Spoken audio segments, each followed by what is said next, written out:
to interview you for so many years, and we could never seem to make it happen, but here you are. Oh, thank you, Karl. It's my honor to be here. Thank you. When you wrote me and asked me if I'd be interested in coming on the show, it was like a nanosecond for me to type, yeah. Well, I'm glad. Well, it's lovely.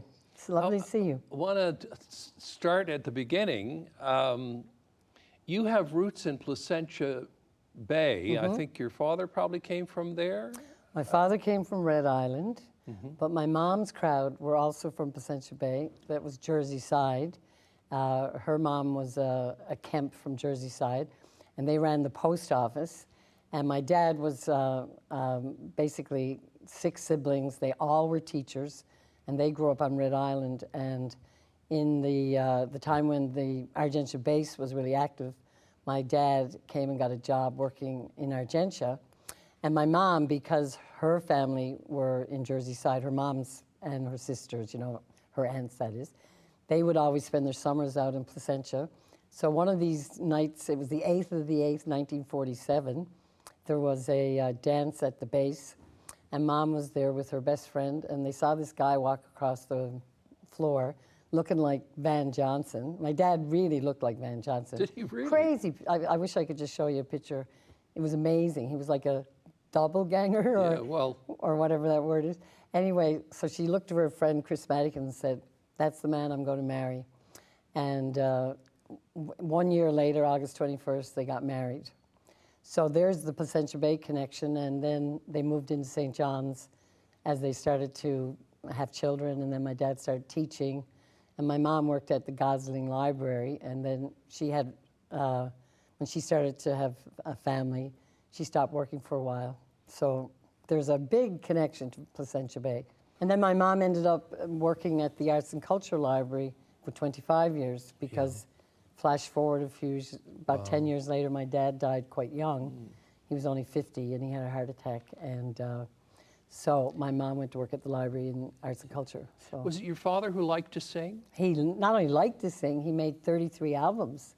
You're kidding. But we can't find them. We could not find them, and we all have just concluded that they were lost in the resettlement. Because after resettlement, our house, the Barry House on Red Island, remained. And what happened on many of the islands, there was a lot of vandalism. Like people would just, for a lark, they'd take the boat over and they'd just sort of go in and loot around. And that's the only thing we can figure out, because he made these 78s, because while he was working on the base in Argentia, he hooked up with a couple of Americans who had set up a studio, and they had brought like a 78 recording machine, whatever. Well, the Americans had everything. Yes, exactly. And my dad actually met Frank Sinatra. They rode in a dory over to, now some people say, oh yeah, everyone says that, but I think it's true, because my dad used to go to Mass over in Placentia from Jersey side, and they'd row in the dory. And so Blue Eyes himself was in the boat one morning, and Louis Armstrong was there too, and I know my dad talked about him. So it was a wonderful environment for a singer, and so he recorded all this music. So did he make these records just for his own personal use? Yes, Or, yeah. yes. And what kind of music did he Oh, sing? he was like, he sounded like Bing Crosby. He was total tenor, Irish classic, like Take Me Home Kathleen, Galway Bay. His signature song was Danny Boy. So I grew up with this tenor voice, and I have a brother, Patty, who's a beautiful singer. Patty's a tenor too. And of course, I'm a contralto. So when we sing together, it's wonderful for our harmonies, because he's got the high end and I got the low end, and we call ourselves Hansel and Gretel, right? And so my dad had this absolutely glorious voice, and when I was a little girl, my fondest memories of being a kid were hanging out with my dad in the back. We grew up in Kellysbrook, which at the time had a river, and it was really lush. There was lots of trees, and to this day, every time I walk up the trail, can't help but hear the river. You can hear it in spots. And so we'd walk along, and he used to make little instruments, and he'd play flutes, and he'd be singing all the time. So that was my memory of my father. He was very quiet, whereas my mom was a total chatterbox. I mean, she was a Fitzgibbon. Her dad was Joe Fitzgibbon, the counselor, politician. He was in city politics for 50 years, and he also was with the Squires government, even though he said Squires was a crook. Should I say that? But anyway, my grandfather was a real social presence in the West End of St. John's, and they lived on Hamilton Avenue and Patrick Street. So my mom grew up in politics, basically, and they were all like major social people, very loquacious people. So she meets Dad, who's this very sensitive artist. He was a singer and he was a teacher, and he was very gentle. So I used to spend most of my time with my dad. So needless to say, when he died, it was very, very traumatic for me to lose him, because he died so suddenly too. That's always hard. But I have his voice, the memory of him singing on the shores of Placentia Bay, because we did go to Red Island a couple of times, and that was probably my earliest memory, was taking the big old CN ferry from Argentia to Red Island.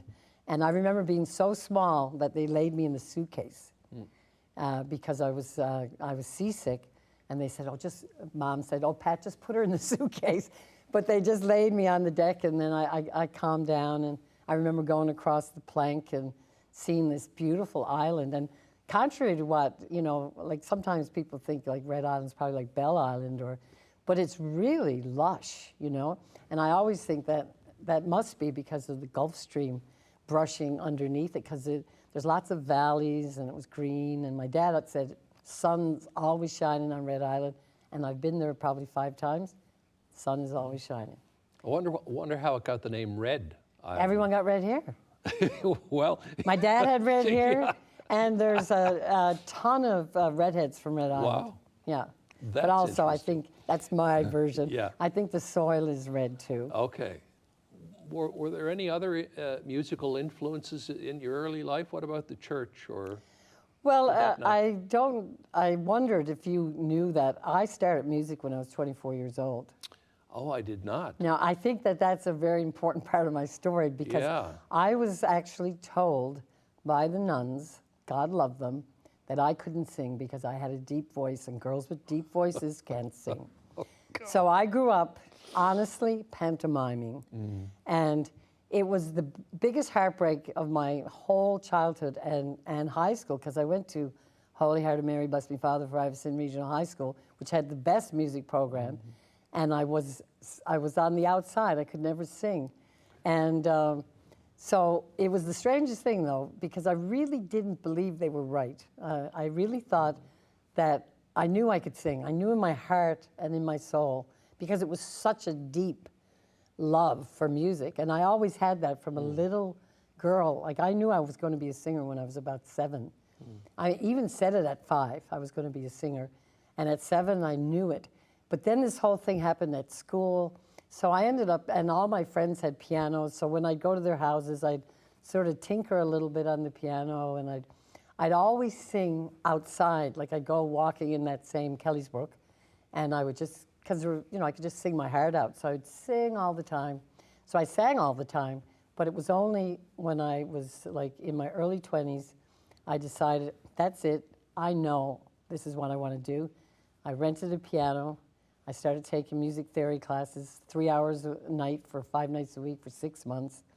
And then this man, this was in Vancouver, and he said to me, I think you should maybe think about going to music school, because you're so devoted to it. And I said, me, music school? Wow. Do you think I could go? Like, not having started at, 4, because so many musicians start so young, right? He said, well, I would bet you could do it, So that was one of the most, it was a big endorsement for me to go to audition. So this story is kind of a turning point, because I auditioned, I sang 2 songs, the singing went well, and then the 3 jury members were basically trying to see what my other skills were at music, and they said, okay, sight read this, and I couldn't do it. I had just been taking these theory classes, I still couldn't like sight read on the spot. And then they looked at me and they said, you don't have musical training, do you? And I said, well, no, because when I was and then I told them the story about the nuns, but my dad was a singer, and I grew up with music all through my life. Anyway, they went away for an hour and a half, came back and said, you know, we hardly ever accept anyone into our program who has no musical background. But once in a blue moon, someone comes along that we accept purely on potential. So I got into music school, and it was a jazz school. So I didn't know the difference between jazz and do-re-mi. I mean, I was a beginner, and you know, I graduated. 3 years later, I did 144 credits altogether, tons of classes. I did conducting, I did classical theory and history, I did jazz improvisation, and I especially studied singing with this wonderful teacher named Judith Moss, who was a New Yorker who had basically moved to Vancouver. So basically my music started at 24 years old. And when I graduated, I went to Quebec City for 3 days, stayed 10 years, because I was playing every night. And that's where I got my chops. That's where I started performing, and I never stopped. Wow. And that was 37 years ago. So.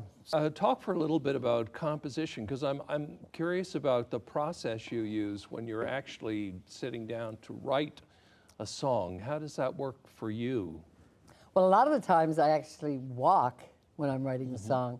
I find walking an excellent, I guess I'm going to call it meditation, but there's something about walking that is, gets your lyrics flowing and rhythm. There's a real rhythm to walking. I think a lot of my songs are born through the word first. And so a lot of my ideas would come from walking. I've always walked, like, I still walk all the time, like every day.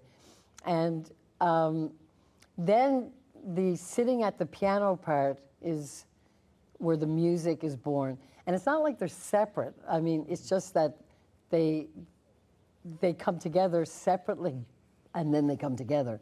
So sometimes I do have songs that were only music for maybe a few months, and I just hear this motif, I just hear this idea or a rhythm over and over and over again, but then I'll find one of those walks, I'll just get into like a line. Like, I saw something I wrote the other day, and I went, oh yeah, how come I didn't write anything? I have like sort of dangling lyrics in my books, but I know where they are, and every now and then I'll sit and I'll start with a line. Like, when I was a little girl, I never went to bed. I drove my mother nuts. No ifs or ands or buts. Like, this is I'm working on this song about my mom and about my dad, because he was the one that was given the job of taking me out in the back to try to make me get tired to go to sleep at night. So he used to say, we're going to go look for the leprechauns. And so we'd go out back and we'd walk around the block about 4 times. And my dad would be like, well, I guess the leprechauns aren't out tonight. Let's just go on home. And I'd be, but where's the leprechauns, Dad? And then, so I remember, I forgot about that. And then one day I was just thinking about Mom and how I must have driven her nuts, because I was always reluctant to go to bed. I still don't want to. I love being awake. And in the morning I wake up at like 5 o'clock, you know, and I think, oh, can you stay till like 5:30, please? And I'll just, but there's something exciting about, so I'm sorry, I rambled a bit, but that's sort of I don't necessarily sit down and plan on writing, but I do write all the time. And I can claim that one of my biggest mentors in my life was not a songwriter, except for, I do have songwriting mentors, like Ron Hines was a very dear friend, and he and I hung out a lot. First person I ever sang with was with Ron Hines. But one of my biggest mentors was actually Jerry Squires, because Jerry was someone that I visited out in the lighthouse, actually with Ron, and there was that whole connection to the lighthouse in Fairyland. And he said to me at one point, because somebody asked him about whether you are inspired, like, is it like a work of art every time you paint? And he said no. He said, au contraire, you know. I don't think Jerry said au contraire, but he said, you know, it's a daily craft. He says, I get up every day and I do the strokes. I get up every day and I do the strokes. And then one of those days, there's a work of art. But he said that the craft itself is what makes him an artist.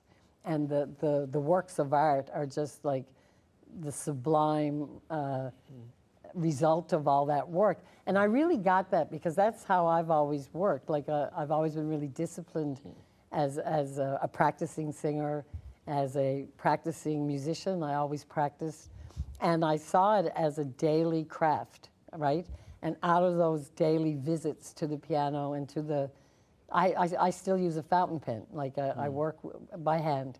And I have a book and a pen, and I go at it. And so that's sort of my communion with the art. And the muse is not always there, but I remember Jerry, and I believe that it's in the practice and the discipline and the visiting it every day that I come up with my work, you know?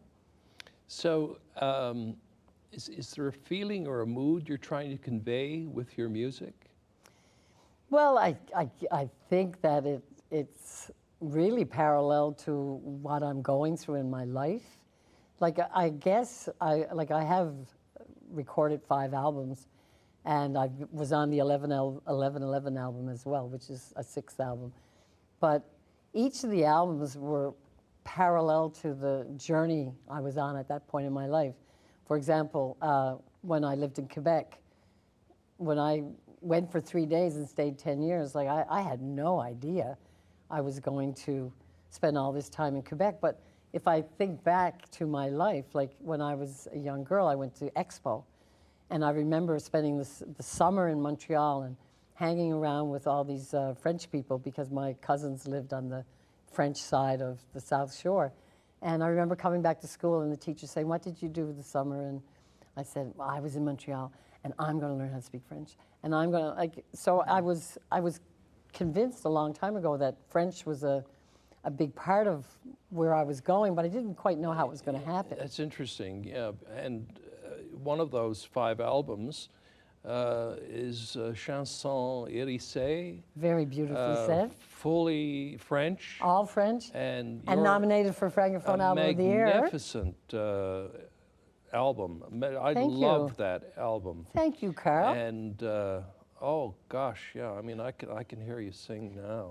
Well, that is a particularly beautiful production because it's Gilles Vigneault's producer and musical director for 17 years, and Gilles Vigneault's band. Yeah. So that was a bonus. It is a wonderful album, and but the French language is so beautiful. Do you find it's a beautiful language to sing? It's an exceptionally beautiful language to sing for 2 reasons.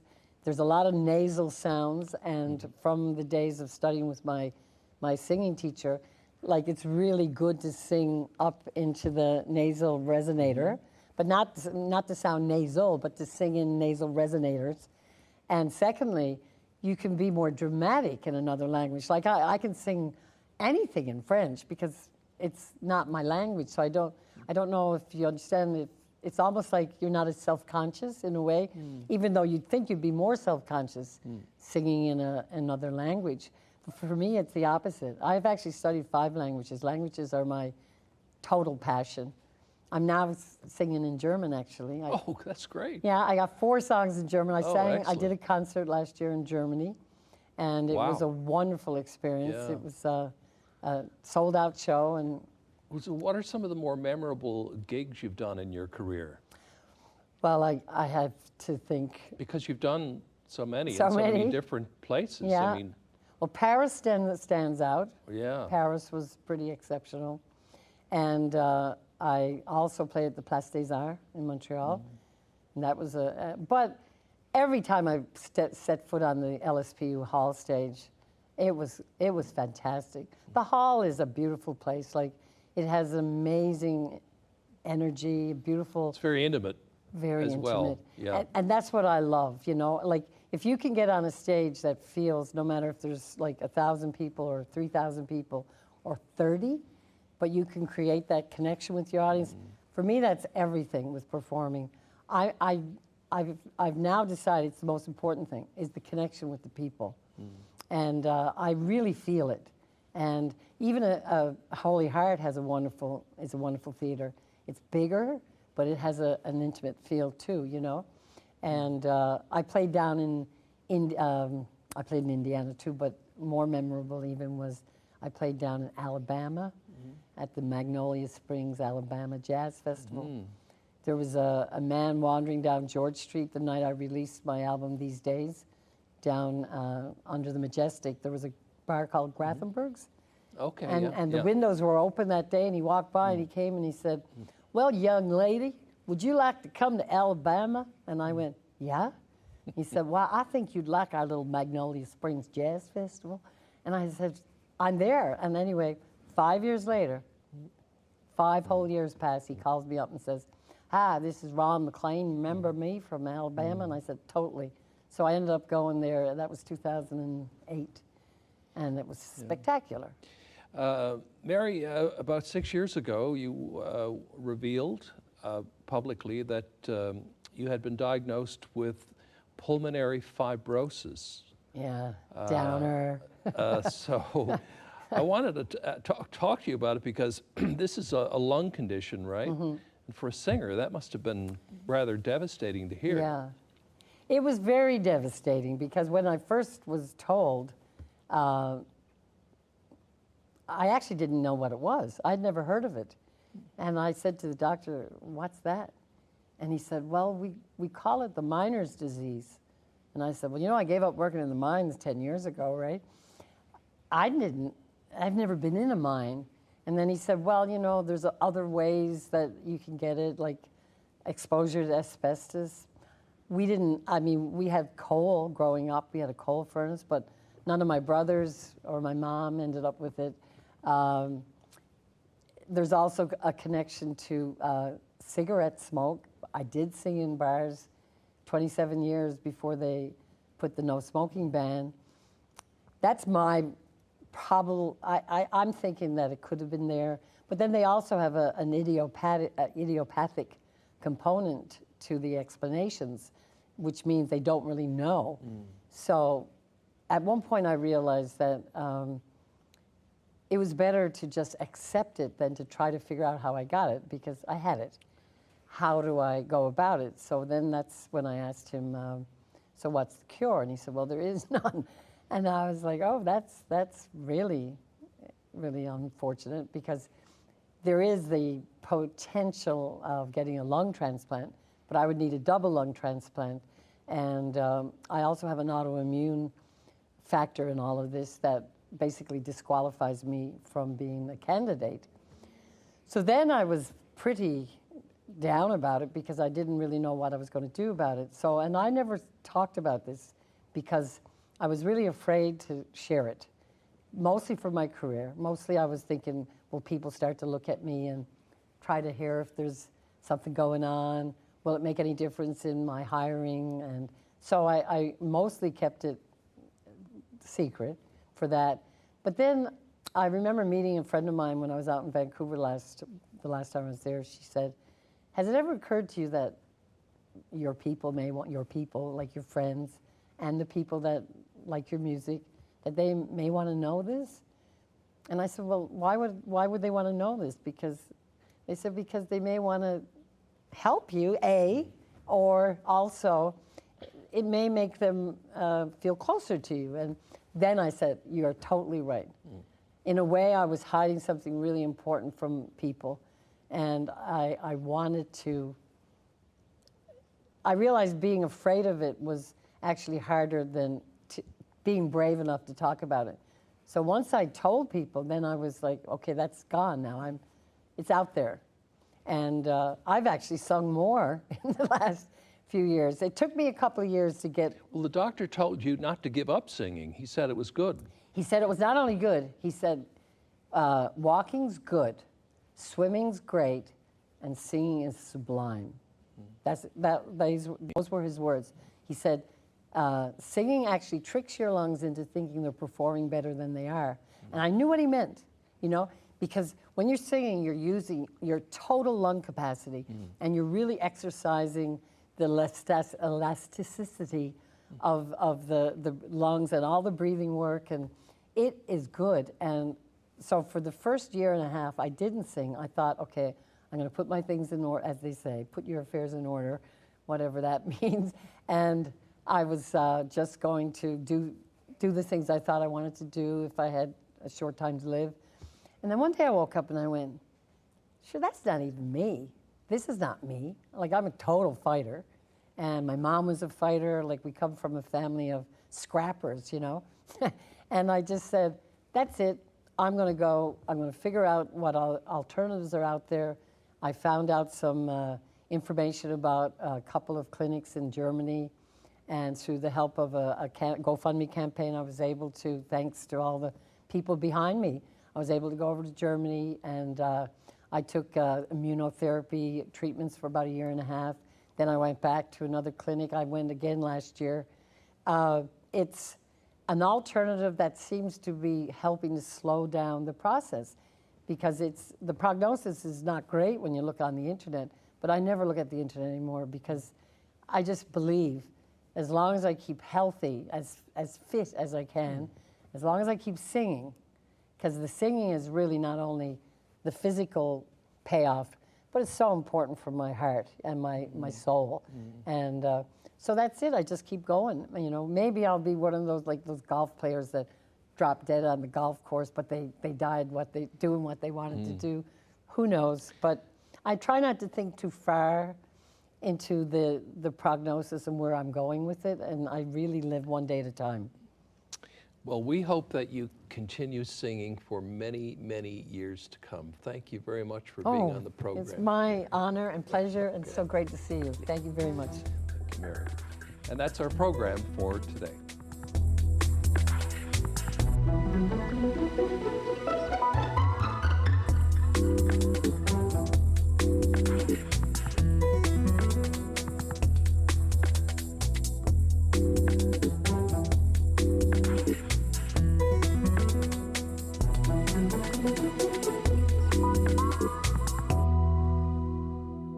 If you want convenience, Marie's Mini Mart is here for you. A one-stop shop for a variety of products, home-style breads, sandwiches, plus check out our